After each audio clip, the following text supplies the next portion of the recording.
rebirth. As long as this karmic force exists, there is rebirth. For beings are merely the visible manifestation of this invisible karmic force. Death is nothing but the temporary end of this temporary phenomenon. It is not the complete annihilation of this so-called being. The organic life has ceased, as the karmic force remains entirely undisturbed by the disintegration of the fleeting body. The passing away of the present dying thought moment only conditions the fresh consciousness in another birth. It is Kamma, rooted in ignorance and craving, that conditions rebirth. Past Kamma conditions the present birth, and present Kamma, in combination with past Kamma, conditions the future. The present is the offspring of the past, and becomes, in turn, the parent of the future. If we postulate a past, present, and a future life, then we are at once faced with the alleged mysterious problem. What is the ultimate origin of life? Either there must be a beginning, or there cannot be a beginning for life. One school, in attempting to solve the problem, postulates a first cause, God, viewed as a force or as an almighty being. Another school denies a first cause for. In common experience, the cause ever becomes the effect, and the effect becomes the cause. In a circle of cause and effect, a first cause is inconceivable. According to the former, life has had a beginning. According to the latter, it is beginningless. From the scientific standpoint, we are the direct products of the sperm and ovum cells provided by our parents. As such, life precedes life. With regard to the origin of the first protoplasm of life, or colloid, scientists plead ignorance. According to Buddhism, we are born from the matrix of action, Kamma Yoni. Parents merely provide an infinitesimally small cell. As such, being precedes being. At the moment of conception, it is past Kamma that conditions the initial consciousness, that vitalizes the fetus. It is this invisible karmic energy, generated from the past birth, that produces mental phenomena, and the phenomenon of life in an already extant physical phenomenon, to complete the trio that constitutes man. For a being to be born here, a being must die somewhere.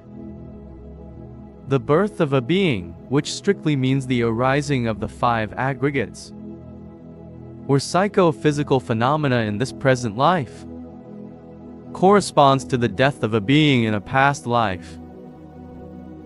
Just as, in conventional terms, the rising of the sun in one place means the setting of the sun in another place, this enigmatic statement may be better understood by imagining life as a wave and not as a straight line.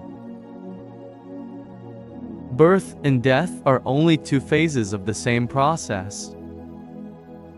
Birth precedes death, and death, on the other hand, precedes birth. This constant succession of birth and death, in connection with each individual life flux, constitutes what is technically known as samsara, recurrent wandering. What is the ultimate origin of life? The Buddha declares, without cognizable end is this samsara, a first beginning of beings who, obstructed by ignorance and fettered by craving, wander and fare on, is not to be perceived.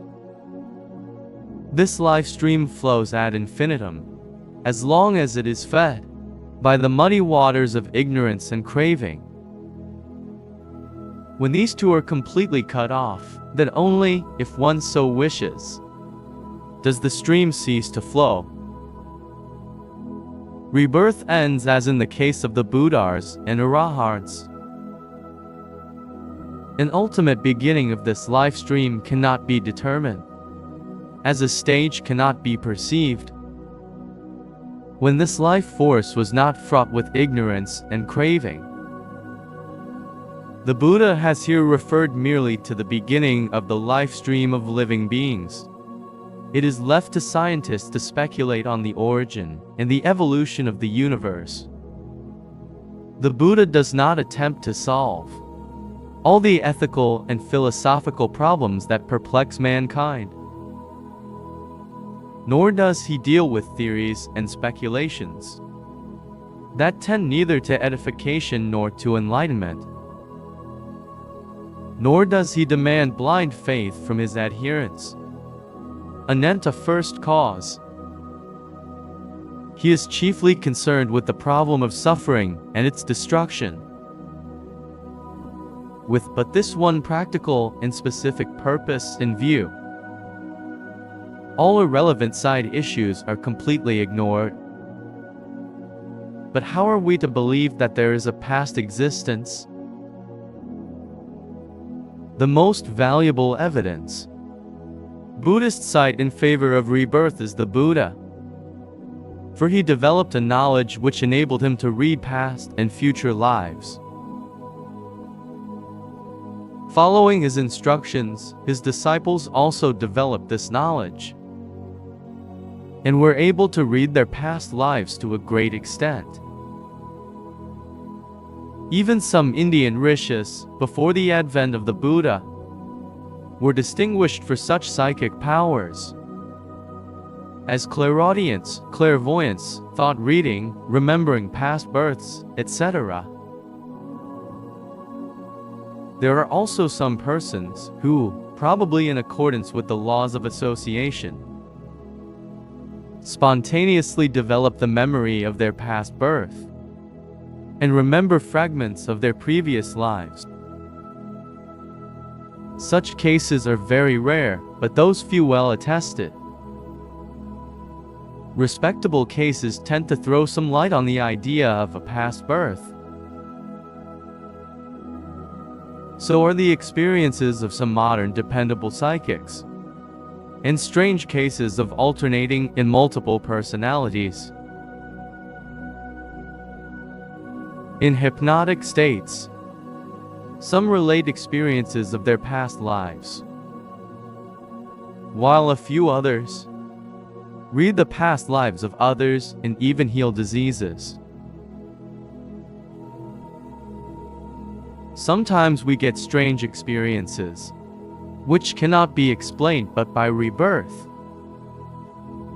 How often do we meet persons whom we have never met, and yet instinctively feel that they are quite familiar to us? How often do we visit places, and yet feel impressed that we are perfectly acquainted with those surroundings?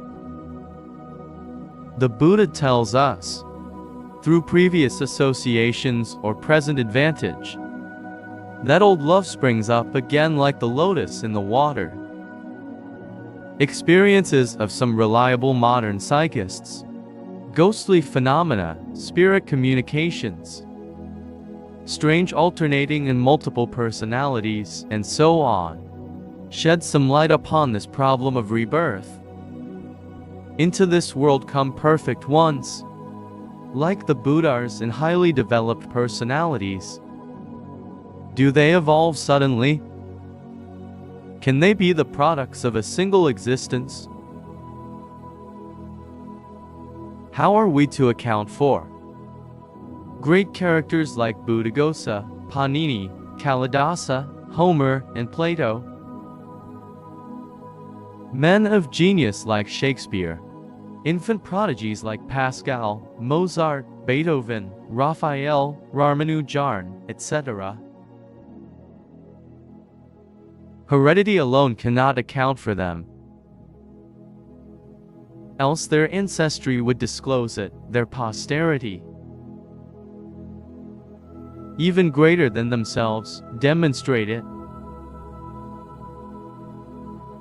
Could they rise to such lofty heights? If they had not lived noble lives and gained similar experiences in the past? Is it by mere chance that they are born and placed under those favorable circumstances of those particular parents? The few years that we are privileged to spend here, or for the most 50 years, must certainly be an inadequate preparation for eternity. If one believes in the present and in the future, it is quite logical to believe in the past. The present is the offspring of the past, and acts, in turn, as the parent of the future.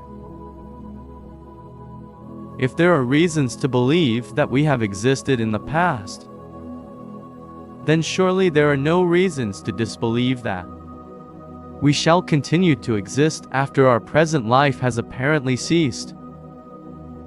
It is indeed a strong argument in favor of past and future lives that in this world virtuous persons are very often unfortunate, and vicious persons prosperous. A Western writer says, whether we believe in a past existence or not, it forms the only reasonable hypothesis, which bridges certain gaps in human knowledge concerning certain facts of everyday life. Our reason tells us that this idea of past birth and Kamma alone can explain the degrees of difference that exist between twins. How men like Shakespeare, with a very limited experience, are able to portray with marvelous exactitude the most diverse types of human character, scenes, and so forth, of which he could have no actual knowledge. Why the work of the genius invariably transcends his experience. The existence of infant precocity, the vast diversity in mind and morals, in brain and physique, in conditions, circumstances, and environment, observable throughout the world, and so forth. It should be stated that this doctrine of rebirth can neither be proved nor disproved experimentally, but it is accepted as an evidentially verifiable fact. The cause of this Kamma, continues the Buddha, is avidya, or ignorance of the Four Noble Truths. Ignorance is, therefore, the cause of birth and death, and its transmutation into knowingness, or vijja, is consequently their cessation. The result of this analytical method is summed up in dependent origination, Padikchar Sarmupada,